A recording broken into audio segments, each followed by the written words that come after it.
Okay, so see that tower? Tell me doesn't look like what I told you. Steve waved at the tower in the distance as they looked over the Kasurian capital of Dunalunium in the distance. Sherry shrugged after a moment. Maybe a little more than some towers, but the way you described it, I pictured it being more blatant. Also, what's off about the city? I can't put my finger on it. Compared to what?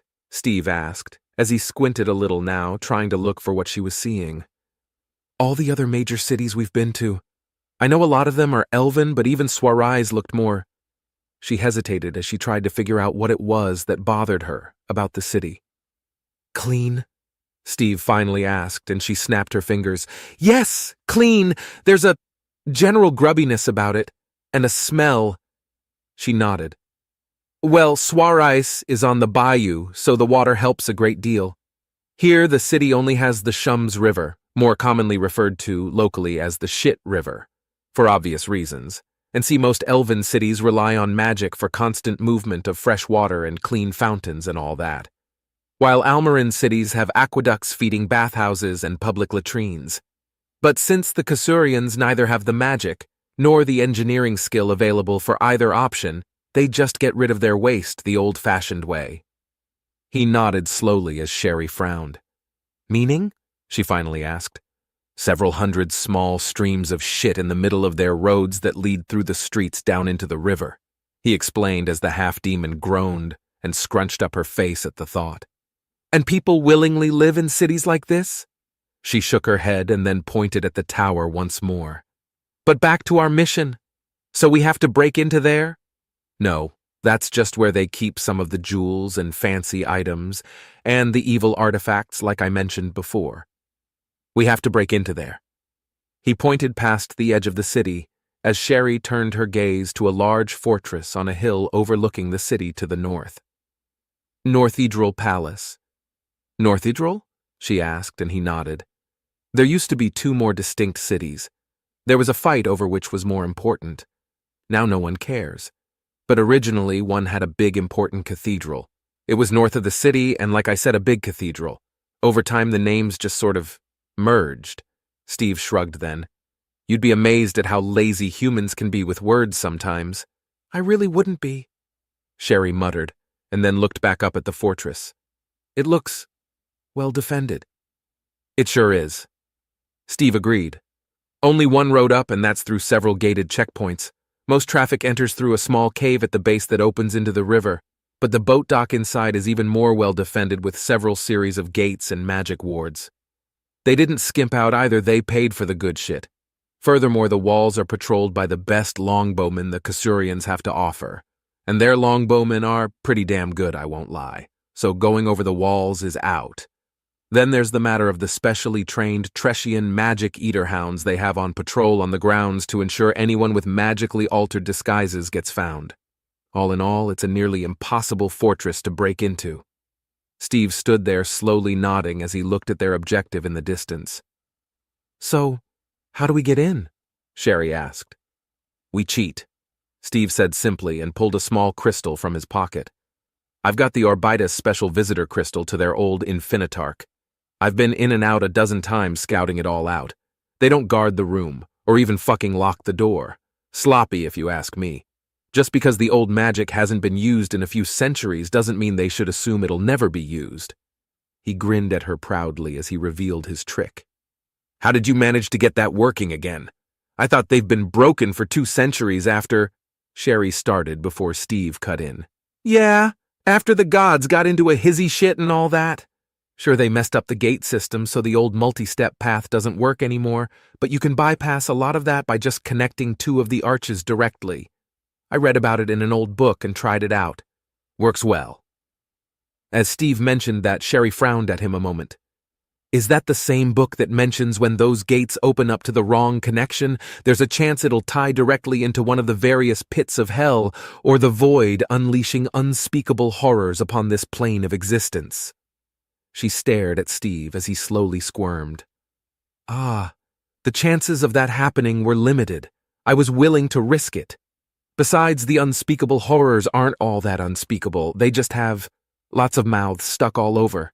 Seems like lazy design if you ask me. Now enough questions. It's time to assemble the others because today is the day that Spellslinger dethrones a king. I'm working as fast as I can, Steve yelled above the noise around him. Well, work fucking faster! Fenrina screamed back while cleaving off a spiked mouth face arm from one of the horrors closing in on them. This, there was a meaty splat, is why! A bone-crunching smash. Larry carries. This time it was a heavy thunk. A hammer!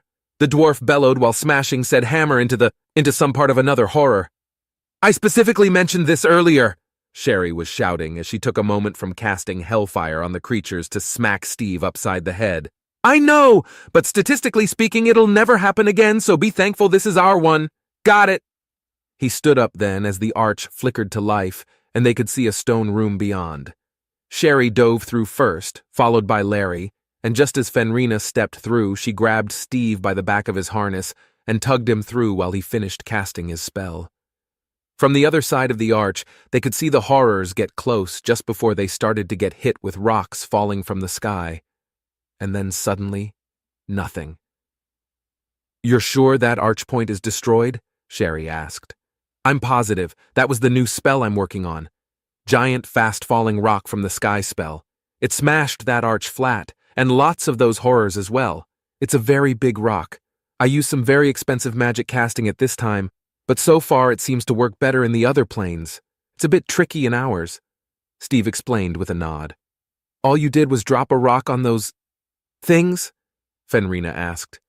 It's a very big rock, Steve insisted. All I know is you really need work at naming spells. Sherry huffed, and then took a few moments to keep punching Steve in the shoulder as he tried to twist and block while knowing that he had to let her hit him a few times or she'd just get angrier. I said sorry, he gasped out. Where did the rocks come from? That place was a blank void.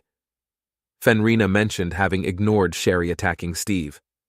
That made Steve pause just long enough for Sherry to give his arm a solid hit just below the shoulder. He made a face then, and gasped as he clutched the arm and began to move it around. Ah, your knuckle! You got it! Just right!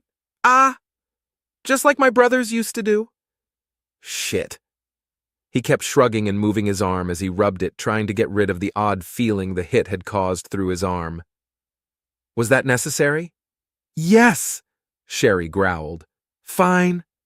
Steve sighed and kept rubbing his arm as he looked at Fenrina. I'm not sure where the rocks come from. I suppose I could just say magic and leave it at that, but that's not very satisfying, is it? So, I have no idea. Steve finally admitted. Right. What's the plan then? Shall Larry Love distract the ladies of the court with one of his famous love songs? Ow yee! Larry began to check his armor to make sure it was still gleaming and clean. Oh, no, Steve replied. It's fairly simple. We bust into the court and say something like, who's in charge here? And then when the king says me, I say, not anymore, you're not, and show off the sword. Then I show the recording of him having his brother killed. Well, made sick, which would eventually kill him. Then he probably tries a rebuttal of some kind. And we've all trained for the various challenges that might entail and then win. And then bam, he's not king. How many portals to realms of horrible monsters does this plan require? Sherry asked, as Steve just coughed and took a preemptive step away from her before she could strike again. Right, well, let's get to it. If anyone asks if we're supposed to be here, just say yes, Steve said as he walked out of the arch room they were in and looked around the hall of the castle. I doubt anyone will be wandering around with court in session, but just be on alert for guards and the like. The members of Doom walked through the castle following Steve's lead as he led them from the lower floors up to the main level where the court was located. Just like he expected, no one was wandering around during court. When they found the main door leading into the court, there were 2 knights standing guard, but Steve waved the others back before they could be seen, as he had a plan for this. He quickly ran around the corner, then waving at them as he approached. Hey! Hey, hey, hey! The knights started to raise their weapons as they saw him, but hesitated since he was waving them down. Steve panted a bit like he was out of breath. Have you guys seen John? Which one? The guard on the left asked, who had a blue crest of some sort that was too complicated for Steve to figure out in a quick glance. Doesn't matter. "Who are you?" Steve asked as he pointed to the Blue Knight. "I'm Canner," he said, sounding confused. "Shit!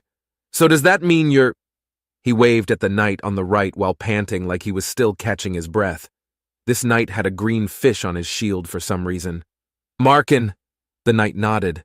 "Look, I just got transferred here, but one of the Johns told me to come find you two. Apparently the big guy in that crazy armor is pissed at you two." He'd seen the figure in the training yard a few times while spying on the palace. "Armsmaster Barrack?" Markin asked as Steve nodded. "Yeah. Apparently someone took a shit on his floor and he's coming here because he said he bet it was those chucklefucks Canner and Markin. His words, not mine." Steve held his hands up before they could get mad at him. This was where he had to hope that the knights here were more or less the same as the legionnaires when not in battle. After a moment, the two knights looked at each other and then Markin slowly shook his head, making his helm rattle a bit. "He didn't," Canner whispered, and Steve looked down to hide his grin.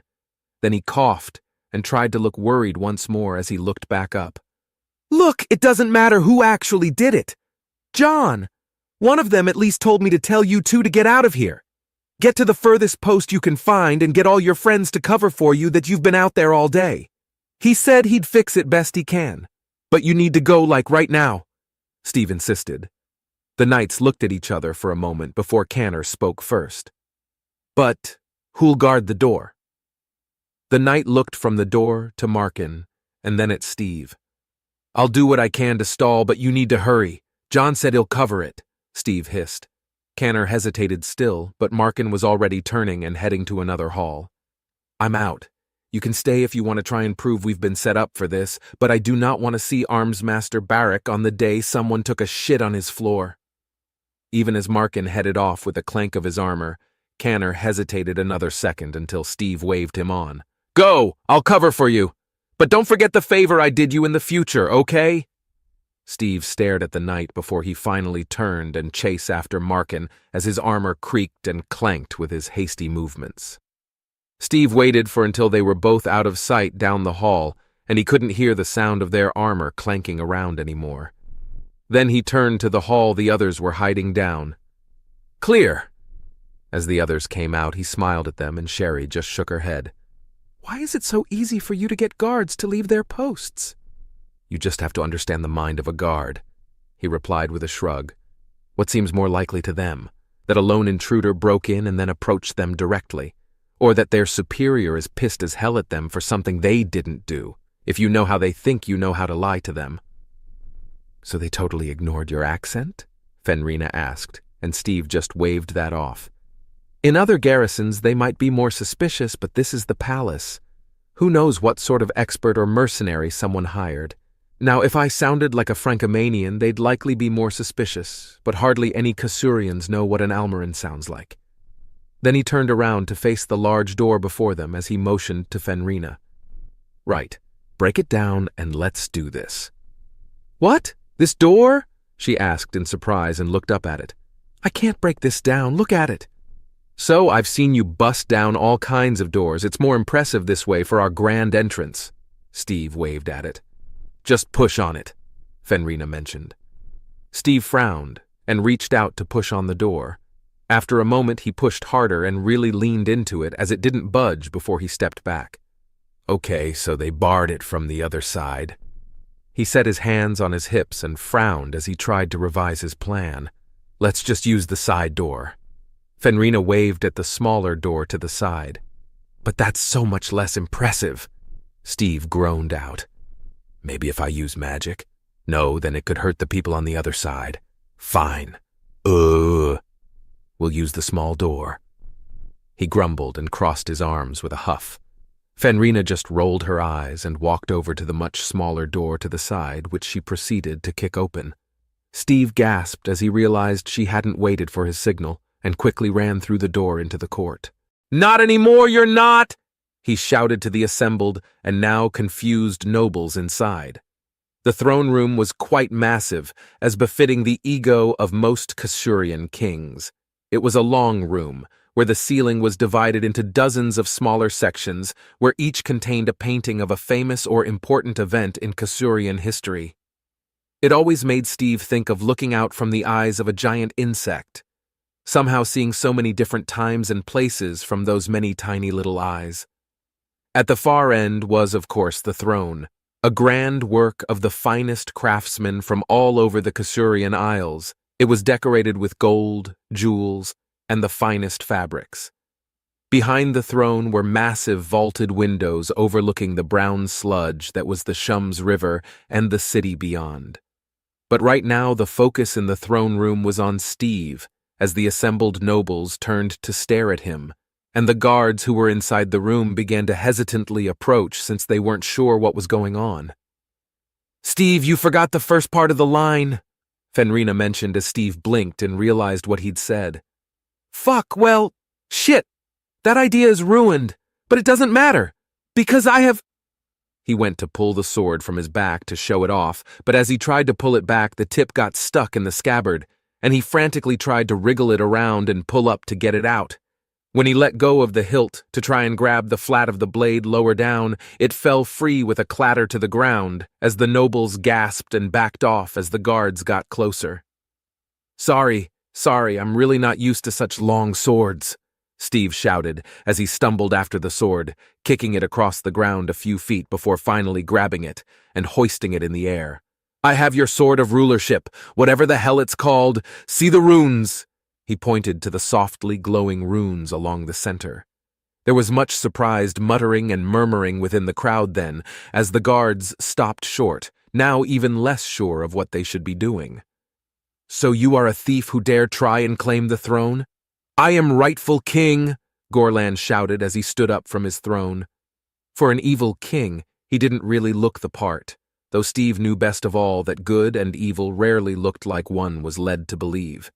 He was about as tall as Steve, with a full head of blonde hair and the sort of jawline that bards usually reserved for heroes, though Steve thought the look was ruined by his little mustache, but it seemed to be popular among the other Kasurian nobles. "But I can certainly challenge your right." Steve waved the sword around for a moment. "Kasurian people, I, Steve Spellslinger, allege that your King Gorlan is not the rightful heir by reason of regicide. That's it, right? Or is it fratricide? Or is it both?" He looked around, and none of the assembled nobles seemed to have any idea what he was talking about before he pointed at Gorlan once more. "He killed his brother!" he finally shouted, and there were more gasps and murmurs from the crowd. "What proof of this do you have?" Gorlan asked, as he stood tall, his height accented by the raised platform the throne was on. With the light pouring in from behind him, he certainly made a grand appearance, the gems and gold of the throne and his crown gleaming bright in the otherwise dark room. Steve felt like he might somehow be the villain of some future Kasurian painting, the thief accusing the rightful king or something like that. But he knew that he was truly in the right, so he pulled the crystal from his pouch and held it aloft. "A recording of your meeting with an evil spirit known in this physical realm as Luc LeBlanc." Steve waved the crystal from Luke's cane around a moment as he summoned forth the images held within. There was a swirl of colors before they could see an image of Luke standing in an opulent and lavish room speaking with a noble woman in a bright red dress. "What? This isn't where I left it," Steve said in confusion. "Oh, I was trying to figure out the dress style for a tailor. Sorry," Sherry mentioned as Steve sighed and then began to rub the side of the crystal. Hold on. He muttered and spun the recording forward, then backwards as he looked through glimpses of the different meetings Luke had with various important people from around Talaran. "You're just stalling! Clearly you have nothing on me but false illusions. Guards, I demand you seize them and take them away at once," King Gorlan shouted.